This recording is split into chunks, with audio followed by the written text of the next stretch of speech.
Good afternoon, everyone. Welcome back to many of you.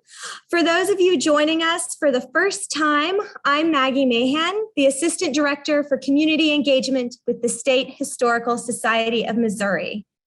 Thank you so much for joining us this afternoon. As the Associate Director of the Cape Girardeau Research Center, Bill Eddleman presents the 12th and final installment in his Beginning Genealogy Workshop series. Today's program will be focused on putting it all together, how to write your family history. If you need to catch up on previous installments of this series or would like to rewatch any of the segments, you can view them on demand on the State Historical Society of Missouri's website at shsmo.org. All events in our virtual programming series are made possible thanks to the generous support of the Society's members and donors. Visit our website to learn more and see how you can add or renew your support. Thank you again for joining us. And now I will turn it over to Bill. Welcome, Bill.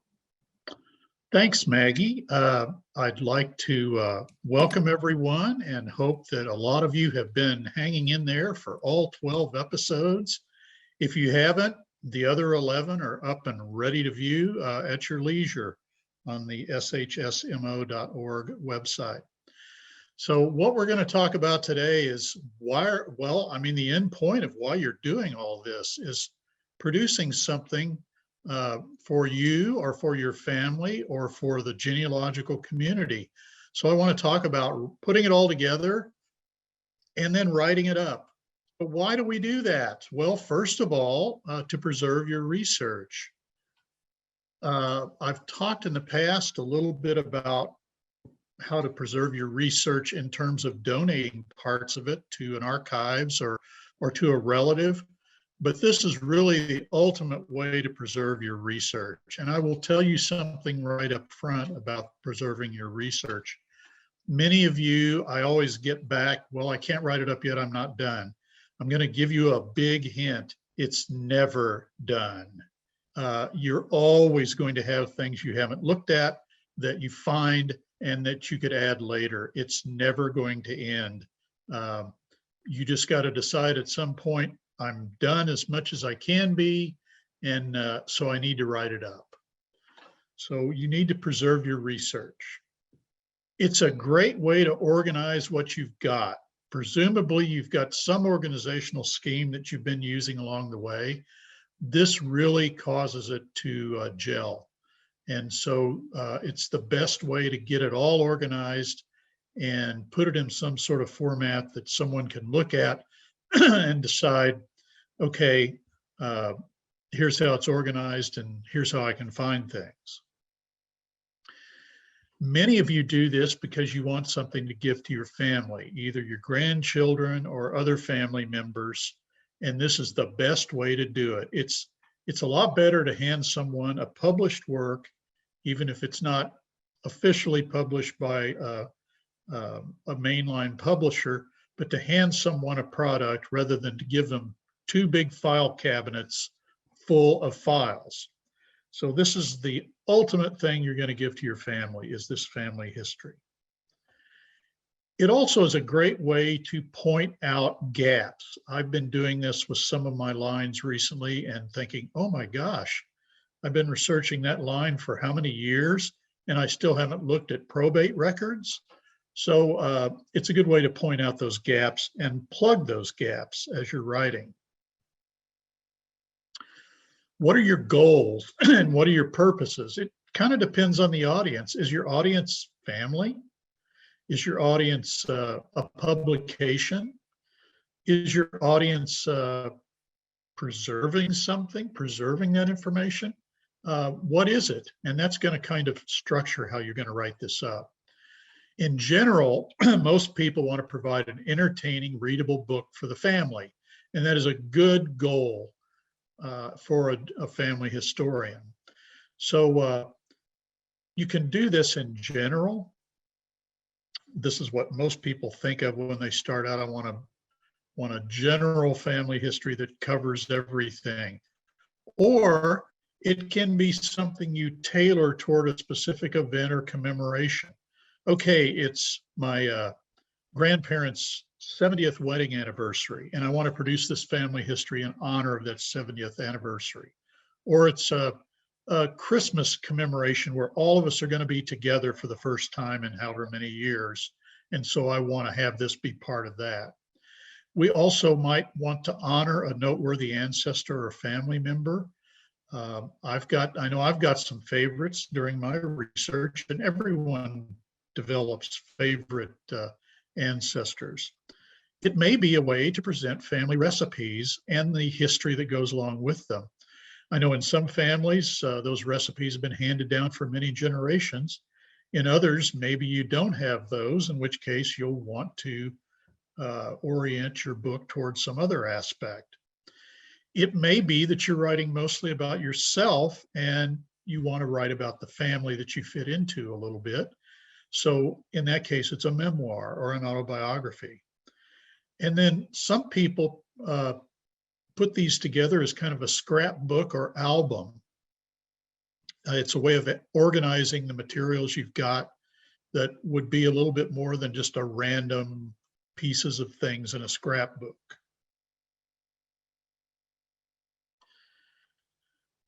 Well, if we're going to preserve your research for future generations, there's multiple ways you can actually do that. Many people write it up as a single line of descent from an ancestor, and that's a descendancy method. In other words, we're writing about all the descendants from a single ancestor. You see these a lot in genealogical libraries, the descendants of, and then it'll have an ancestor or a couple. Most of us are usually aiming towards something a little bit more comprehensive than just the descent from one ancestor. Again, we can broaden that out to the ancestral couple, not just the ancestor, and that's also a descendancy type of genealogy. You could do either of those, but for multiple lines. That's actually the way I'm thinking about writing mine up, is to look at several ancestors, immigrant ancestors, and the descent from those immigrant ancestors to me. So that's another way to view it. And we can do that for a couple, we can do that for a single ancestor. The other direction we can go is the one that's much less commonly done, but a lot of people still do their family histories this way. There's me, who are all my ancestors, and that's an ascendancy chart, ascendancy method. So a line of ancestors for a single person.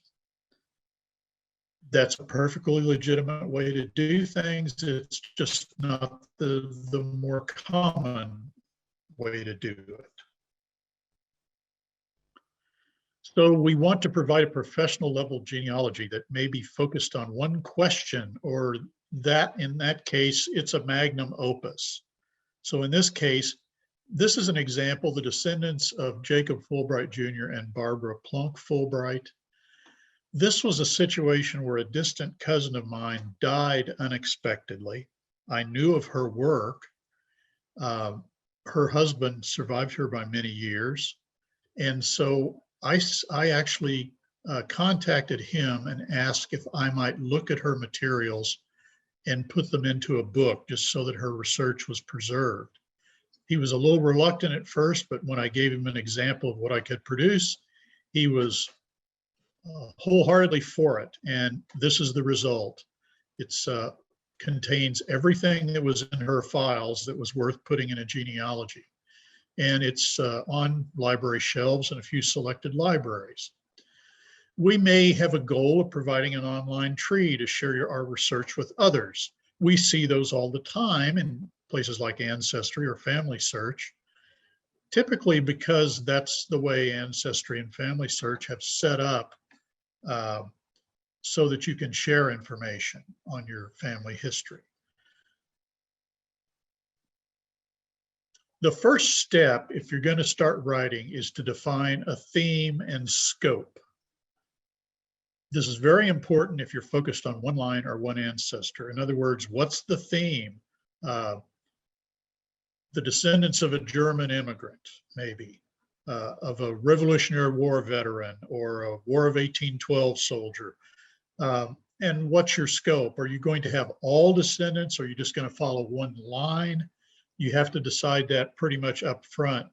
The reason for that is if you get halfway through and you decide, oh, I want to redefine my scope, you've wasted a lot of effort and left a lot behind that you could have incorporated if you decided on that to start with. So here's some examples. Immigrant stories are really common ones. People go back to their immigrant ancestor and then take it forward in a descendancy. Migration stories, and by that I don't mean from the old country, I mean through the US. In other words, I've got a lot of ancestors that started in the 18th century in Pennsylvania as German immigrants or immigrants from the Rhine Valley, went to Western North Carolina, went to Southeastern Missouri, and then points beyond. And so we could trace that migration and talk about some of the stops along the way and how the family functioned in those different stops along the way and who lived in those various areas. You may want to focus on a military service record. If you've got a particularly meritorious ancestor that had a very distinguished military record, that may be a good theme to focus on. Success in a career. I have a friend whose, I believe it was great-grandfather, designed the Empire State Building. And that's always how he tended to tie his ancestry together, is to talk about this ancestor that was a very successful builder. Maybe you've got something else. Maybe success in a career might be a family farm that stayed in the family for 300 years or 200 years or 100 years. It's what you define, but be sure you define it up front. You will want to do a lot of background reading on the history and social history where your ancestors lived at the time they lived there. There are a number of good works on social history. It's not something that people typically think about when they get into family history initially, but when you start reading social history, it really tends to explain a lot of the records that you may have uncovered. For example, a really good social history in eastern Missouri is one called Opening the Ozarks. It's about the old St. Genevieve district before 1830. And it was written by Walter Schrader, who's a geographer retired from University of Missouri. He's a geographer and social historian. And I've read that twice now, and I probably will read it again. It's just so good about explaining why things happened and what happened in that whole of eastern Missouri early on.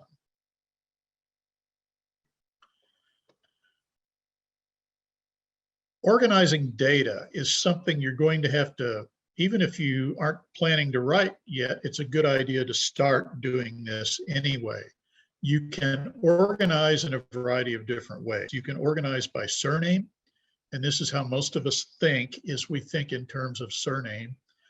We may think in terms of specific ancestors. I know what I do is organized by surname and then specific ancestors within that. And then sometimes other individuals within that surname that may have some meritorious, neat information that I've gotten about, even though they're not direct ancestors. And then if you really have a lot of information, you're going to break it down by location.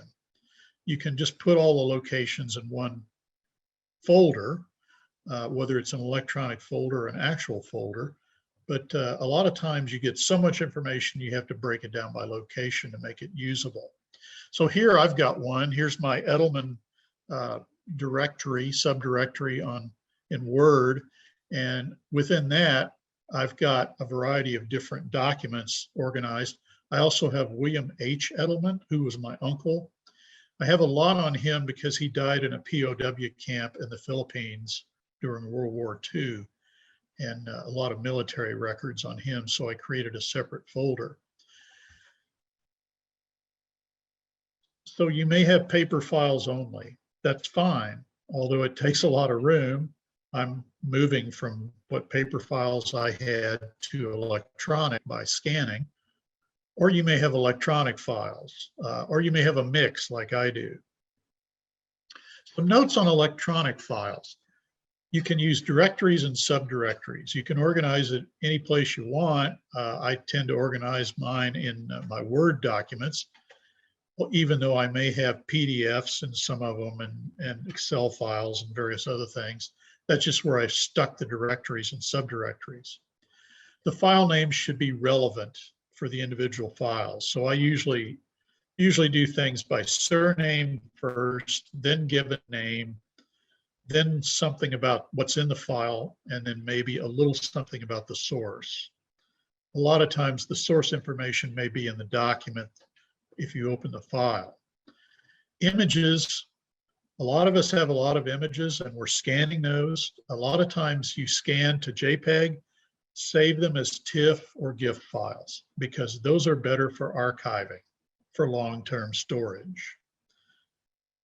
Always attach or include a full citation information. And what I have done is I have dumped in the chat, there is a blog entry by Judy Russell, the legal genealogist, on using a freeware Irfan view to attach full citations to images.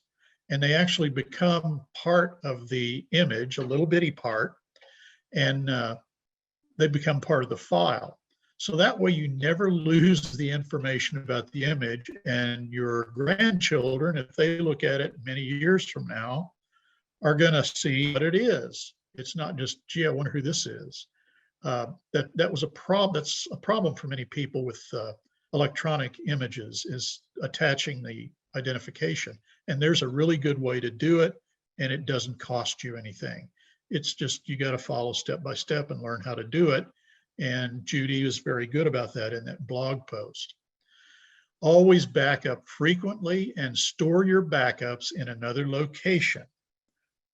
I would strongly consider cloud storage because that automatically puts it in another location.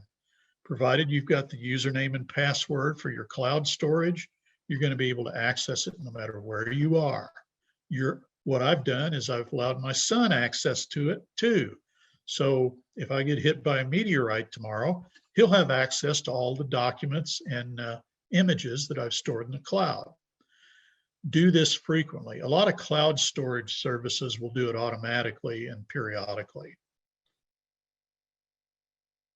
And it's going to cost you a little bit of money for cloud storage, but considering how large a cloud storage you may need for images, it's well worth the money. When you organize, timelines are very helpful. And usually if I've got a lot of information on an ancestor in their directory or subdirectory, there will be a timeline. And those are events organized earliest to most recent in a document. And so in this case, I've got my ancestor, Henry Eddleman, who was born in 1787. The next thing I've got on him is the 1790 census, where I assume, but again, I have no way of checking that, but I assume he was one of the young males in the household of John Eddleman.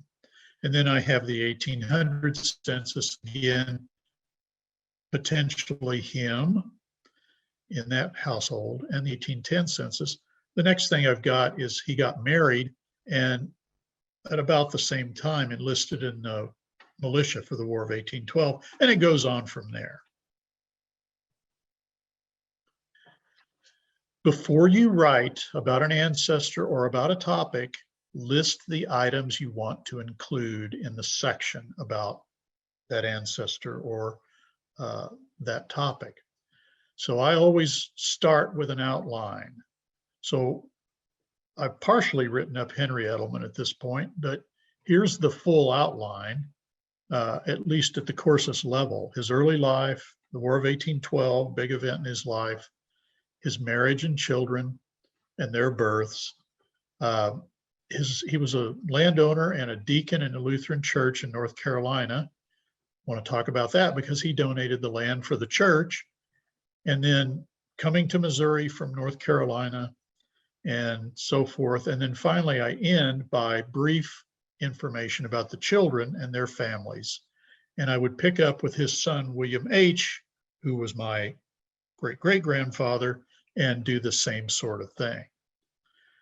So list the items, outline them, and then you start to attach sources to parts of the outline so that you can start telling the story. In a large genealogy, you will want to number it. And this is pretty standard for genealogies. And there's different systems for numbering. I'm just going to talk about the main ones. One of them is the register system. The register system is you number individuals who are going to be carried forward. So in this case, number 12, Jacob Bailey, he's carried forward. And two of his children, Jacob and Abijah, are given numbers because they are carried forward. The other children are not. This is it. That's all you're going to get on those children. Children are all given Roman numerals in lowercase. Only the ones that are carried forward are assigned the numbers, though. And you see a lot of genealogies that use this scheme. Related to this is the National Genealogical Society quarterly system. All children get a number and Roman numeral, but the ones that are carried forward have a plus to the left of the number. So in this case, Catherine Fulbright was number 3. She's a child of Jacob and Barbara Fulbright. And she is carried forward, so she has a plus beside her number. And the carry forward is in the insert. She married Philip Wise and then had these children, and some of those are carried forward. William Marion, who was actually born out of wedlock. We don't know who his father was. And then 2 of the other children are carried forward. So it's just a modification of the register system. There is another one that is used to number Onentafels. Onentafels are actually ascendant sorts of numbering schemes. You are number 1 if you're starting with you. Then your parents, your dad is number 2, your mother is number 3. Going back, the fathers then are 2 times the number of their child, their child, and the mothers are 2 times the number of the child plus 1. So you just keep going back and back and back as far as you can. And it's okay if there are gaps, you just leave those numbers out and maybe you can fill them in later if you find those gaps, who's in those gaps. So it's also got the name of Sosus Stradonitz system, but Onentafel is what most people remember.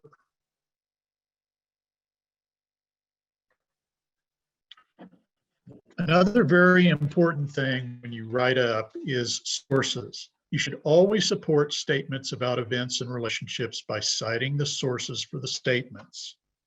The big question, most people use footnotes or endnotes. I will tell you that if your genealogy, if your family history is going to be oriented more toward your family, you may want to use endnotes because footnotes tend to visually distract people that don't care to look at them. Endnotes, the information will still be there, but it'll be out of their way and they don't have to look at it while they're reading. I prefer footnotes because I like to see the source real quickly when I'm reading genealogical information. But that, again, it depends on your audience. If your audience is other genealogists, I'd go with footnotes. If it's your family, I'd go with endnotes. The worst you can do is nothing, though. You always want to cite the sources. Always emphasize original sources where you can. And at the very basic, there are two categories of information you have in a source citation. The original location where the record was generated and how you accessed it.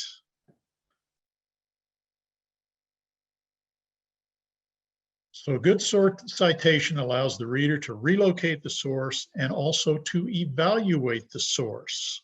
So we know what kind of source it is by the citation. Most sources were viewed in one format, but the original may be in another format and or location. So what I'm saying there is most of us view most sources nowadays online in digital format, but the original is maybe on paper, or maybe it was microfilm and then paper. And also it's in another location other than Family Search, which is the location you may have viewed it, or Ancestry, or Heritage Quest, or GenBank. The original location is somewhere else. An important thing to remember about sources: you want to answer the questions, and sometimes they're not relevant, but you want to answer, if appropriate, who is involved in the source, what it is, when it was generated or when the event occurred, where it was generated, and by where we mean the original source and the source form that you viewed, and then less often, why and how.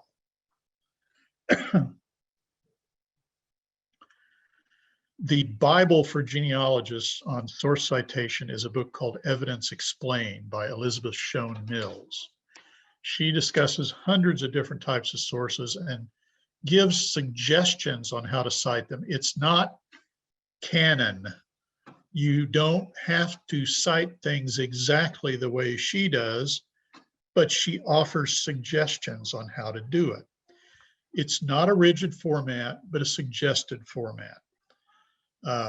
Just remember, though, if you can remember the 5 W's and how, who, what, when, where, why, and how, you can construct a citation. You don't need Elizabeth Shown Mills' book, although it's handy to have.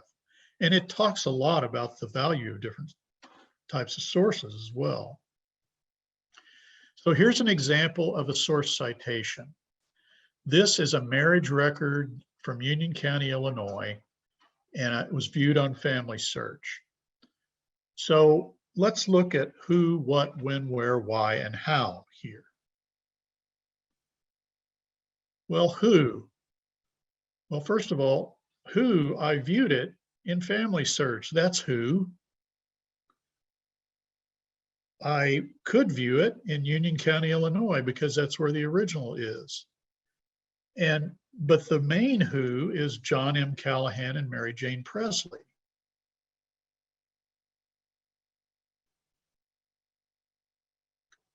What is their marriage? And this tells me about their marriage.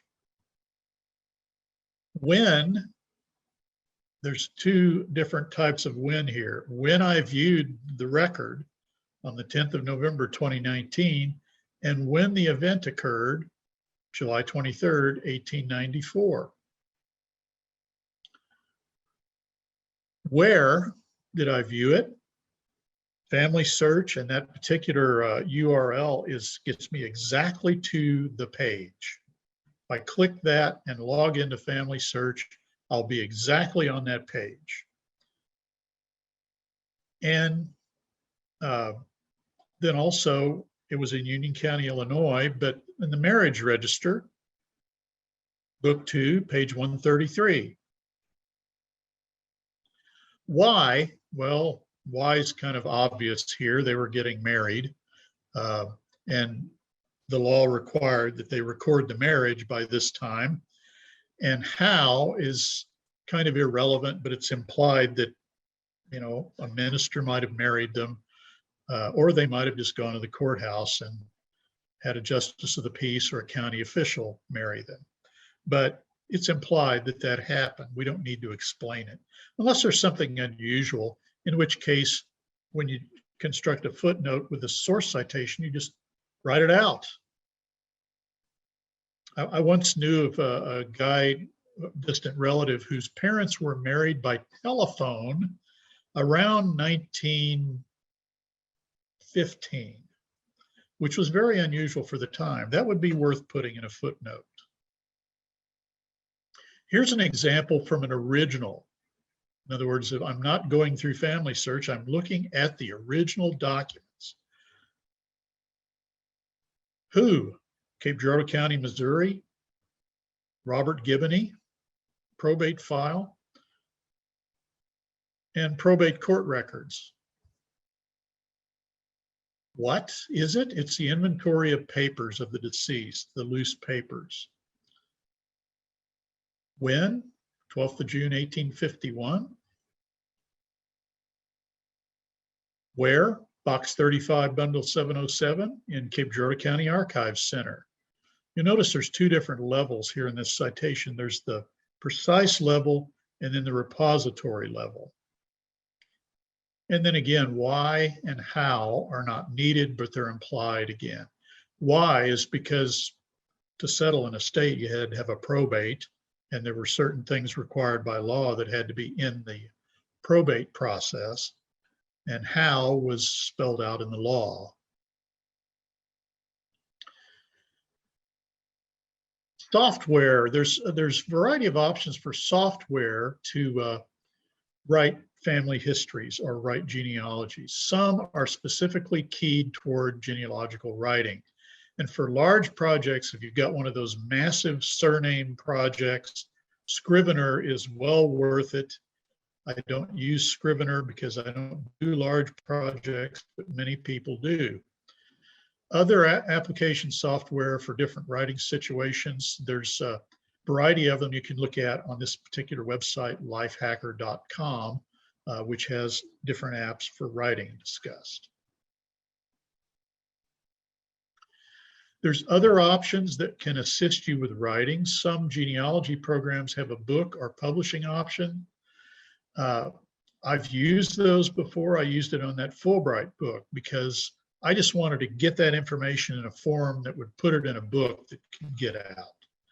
But if you really want to be halfway creative with what you're preparing and writing, these things are going to hamstring you quite a bit. They're going to put handcuffs on what you can do.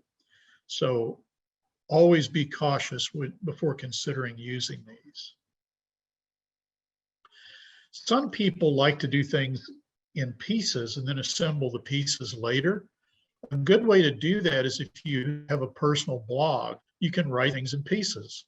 You can write about an ancestor's military service, and then later maybe write about their family, their children, and then maybe later write about their land transactions. And then when you're done, you put it all together, you take all those blog posts and put it together into a biography of the person. Another way to do it, and there's one real well-known genealogist who has actually done it this way, never planned to do a book, but has published multiple papers on different branches of the family. Tom Jones is his name, in different genealogical periodicals. I heard somebody ask him if he was ever going to put together a book, and he said, why? I've already published all these different branches in different genealogical periodicals, and I see no reason to do any more. So that's a good way to do it. And you don't have to do the professional genealogical periodicals. You can do local genealogical periodicals. Another option is to put it on something like Ancestry, but keep in mind that is a rigid format, but you can add documents and digital sources. The thing I've never come to terms with on Ancestry is people using my stuff. If it's my conclusions, if it's my writing, they can take it and pass it off as their own, and I cannot get past that. I'm sorry. If you put things on Ancestry, great, that's your choice. my choice is not to. Family Search also allows you to put a tree up for free, but the big caution there is anybody can edit it. And again, I can't get past that. I've heard too many people say, you know, I've spent years working on this. I put it up on Family Search and somebody edited it with something that is absolutely wrong. And I don't want that happening personally. The writing style you use depends on your goal and the audience. So for sharing with family, your audience is your family.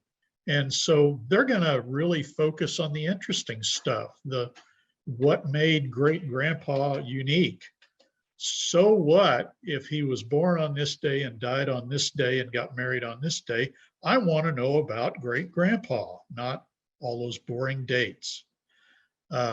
So you're going to want to write differently. You'll include those dates, but you're going to want to write a little differently than you would in another outlet. And remember, most family members are only going to look at it if it's readable in one sitting anyway, or if it's broken up into pieces that are readable in one sitting. People tend to respond better to something that's written in chronological order, either oldest first and then to newest, or newest first and then go back. Scrambling it all up is not going to work very well. All right, now for those of you that were really good English students, we can do better. For those of you that weren't good English students, we can definitely do better. How to write it. And if all else fails, this little book is probably the best thing out there on how to write it. It's Strunk, The Elements of Style, and you can get used copies. It's in multiple editions. It's just a little book on best writing practices. And if you don't want to wade through the Chicago Manual of Style, here's an alternative that is not going to make your head explode. But a few cautions on best writing practices. And here's one I've really taken to heart. I was trained as a scientist, and we can't live without passive voice. But for writing history and for writing family history, active voice is going to make it more readable. You can actually set up your word processing software to detect passive voice and reword it to eliminate it. And I've given you instructions on your handout on how to set that up for Microsoft Word. So here's just a real simple example. I could say the property was inherited from Linus Sanford by Charles Smith. Bad. Anytime you have a form of to be followed by another verb, it is passive voice. Rather say Charles Smith inherited the property from Linus Sanford. It's shorter, it's to the point, it's a little more active. Avoid qualifiers. This is fluff writing. Very occasionally, sometimes, now and again, usually, always, never, somewhat. Another set of qualifiers involve quantity. So more, some of, either be specific or just don't say it. Focus on nouns and verbs. That's paring down your writing so that people are going to read it. And use simple language. Omit needless words. A lot of us put a lot of needless words in our writing, and this proofreading can help with this. Use proper grammar. I grew up with this, and it's in my background where I live. But when somebody says, "Well, I seen that, and it's just not right," okay, you have seen that, is how you're supposed to phrase that. That's proper grammar. And then I've also heard people say, "I have saw that," which is just say I saw that. And that's just one example. You all heard about this stuff in school. Just remember it when you're writing. Another little minor thing, although some people would almost fall on their swords about it, is the correct use of hyphens and dashes. An EN dash is used to denote ranges, and it's a shorter dash, and an EM dash denotes a break in a sentence and is a longer dash. So 1828 to 1840 is an EN dash, and then the gun, a type of rifle, which is a kind of a separate thought that's just inserted in the middle of the sentence, is set off with an EM dash, fired a lead projectile. Always construct plurals properly. Don't go pointing those apostrophes in places where they don't belong. People love to use apostrophes, oftentimes in the wrong places. So a plural is not constructed with an apostrophe. So it's a collection of wagons with no apostrophe, not a collection of wagons with an apostrophe S or a collection of wagons with an apostrophe at the end. But an apostrophe is used to construct possessives. So the wagon had a cover, so it's a wagon's cover. Wagons, possessive form of the cover. And sorry, I know they taught this to me in English class, but I've gotten over it. One space only after a period for publications. Two spaces, I think, goes back to manual typewriters. And we don't do that anymore. It's unnecessary. In fact, I'll usually spell check at the end of a document, and I'll do double spaces and replace them with single spaces because occasionally I slip. When you're done, proofread it, spell check it. I never could understand when I'd grade college students' papers why they could misspell so many words when they had spell check. And you know, spell check won't catch everything, but it'll catch really egregious things. So, and it's easy to use. Grammar check is available in most word processing software. And again, passive voice check, which I've given you that link to detect it. And then after that, have a friend proofread it. I write a lot of columns and things for State Historical Society, and I'll always take what I write in, either take it into the archivist to look over that I work with, or I'll send it to somebody in Columbia that specializes in that topic and have them proofread it just to catch the things that by the time I write something and go through it several times, I'm sick of seeing it and I tend to gloss over things. And here's another point. Wow, you've got this huge project you've got to do, this massive family history. How do you do it? Well, the same way you eat an elephant, one bite at a time. So one bite at a time can be blog or social media postings, as I mentioned. It can be breaking it into several books rather than just one book. So maybe the descendants of one ancestral couple is one book. The descendants of another ancestral couple is another book. Or different aspects of an ancestor's life. Work on those intensively, one thing at a time, and then put it all together later. Always include items of interest. Wall-to-wall text is frankly visually boring. So use photos where you've got them. Use maps. Most people are cool. Well, I do. And putting some pieces of those in a publication are pretty neat. Royalty-free images or photos. We don't want anybody to be sued for copyright infringement. Family recipes can be inserted. Really, what is going to up the interest level more than a neat family recipe?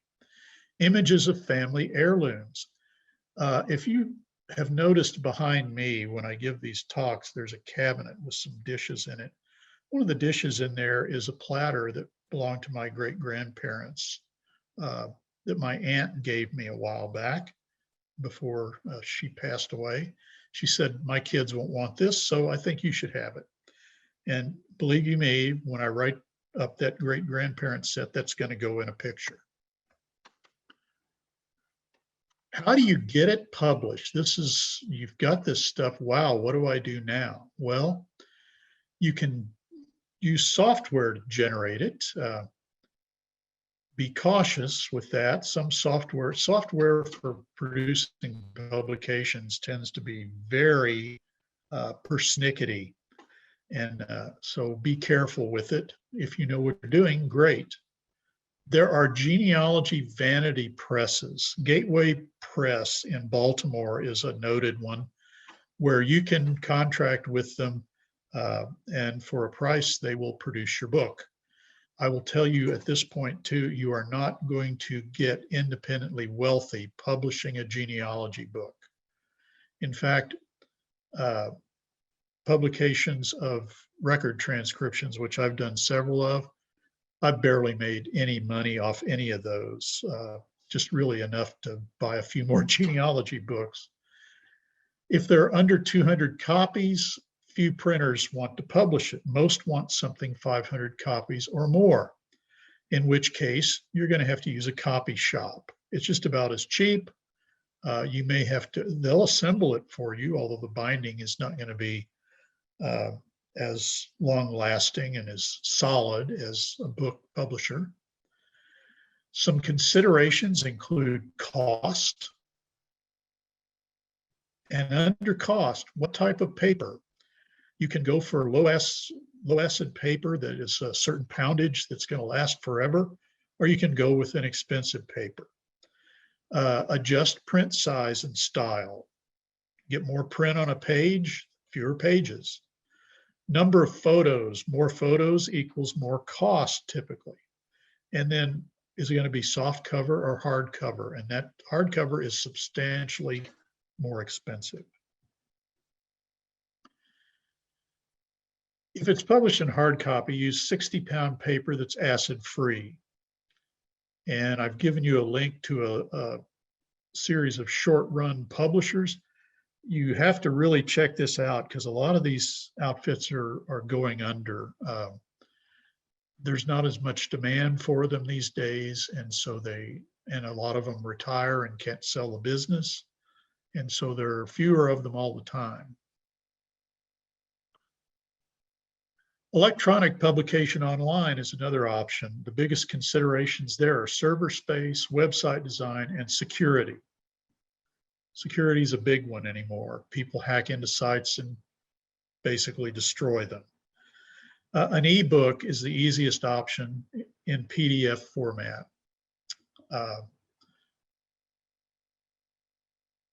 And there's some hints in that link from Family Tree magazine about publishing your family history. All right, some kind of toward the end here, some hints. Know your audience. If you're writing for the family, I've given you several hints, no footnotes, use endnotes, watch what sort of writing style you're going to use, keep it interesting, keep a lot of images in it. If it's for professional use, different story. So you've got to know the audience. Start small. This is why I always recommend people write things up for genealogical publications. For one thing, most local genealogical publications are starving for material right now. And so if you just write little tidbits up about your ancestors, you'll get benefit by starting small and working your way up to a larger publication, and the editors will love you to death for submitting material. Always use SMART writing goals. SMART writing goals, and that stands for specific. That is, I am going to write about my ancestors' land transactions today. My goal is to get done with that part by the end of the week. That is very specific. Measurable. I just gave you a measurable component there by the end of the week. I can say, yes, I'm done, and that's measurable. Attainable. If you got enough time, that's attainable. Relevant, it's going to lead toward the ultimate project, so it is relevant. If I start working on that and get caught on a sidetrack, it's not going to be relevant, so we got to be careful about that. And then timely. So in other words, I'm not going to go back and write about somebody else's material I've already finished when I'm working on this ancestor. I want to stay in my time frame, and I want to focus on what I'm working on now and not what I've already worked on. By the way, if you're in business, you've probably heard about these for setting goals and attaining them, SMART goals. It's best to always write in the same place, whether it's on the same computer, on the same table, in the same chair, in a quiet surroundings, unless you do better with the TV on. It's whatever works for you. Write at the best time of day for you. For me, that means morning. For many people, it's midnight. Set realistic deadlines. I'm going to finish the whole book by the end of next week. No, you're not. And show, don't tell. In other words, images can convey a lot of information, a lot of times better than a lot of writing could. Stuck on what to write? There's a lot of places online where you can get ideas for prompts. And this is just one. Stories from My Grandparent, an heirloom journal for your grandchild, which keys you toward information that's going to interest your grandkid. So that's one way to unstick yourself. Another way is to seek out a local writers group or class, either online or continuing education class, or sometimes they're free. Libraries or museums may offer these sessions. Read other family histories to get ideas and for examples. If it works better, write out of order.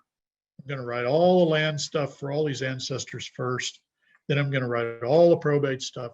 That's kind of out of order, but if it works for you, great. And it's okay to write a bad first draft. I'm really good at this. I just slops things down on the first draft and then go back and fix it.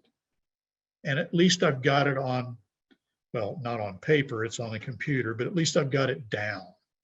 And then I can rework it to something that satisfies me better later. Write something every day. Keep up the momentum.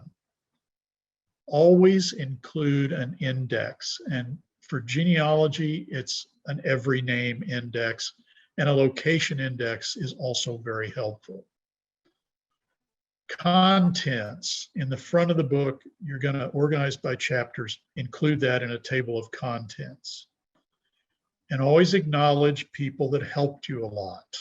And there's usually a separate acknowledgments section at the beginning of the book.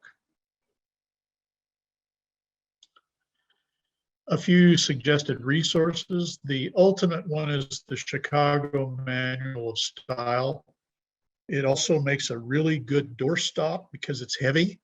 It's going to take up a lot of shelf space, and it's going to take up a lot of wallet space when you pay for it. But it is the ultimate source for how to write things for genealogy, or anything for that matter. I mentioned Elizabeth Shown Mills' book, Evidence Explained. It's very handy to have that one for a variety of reasons. Numbering Your Genealogy and a Guide to Genealogical Writing. Here's Elizabeth's book again.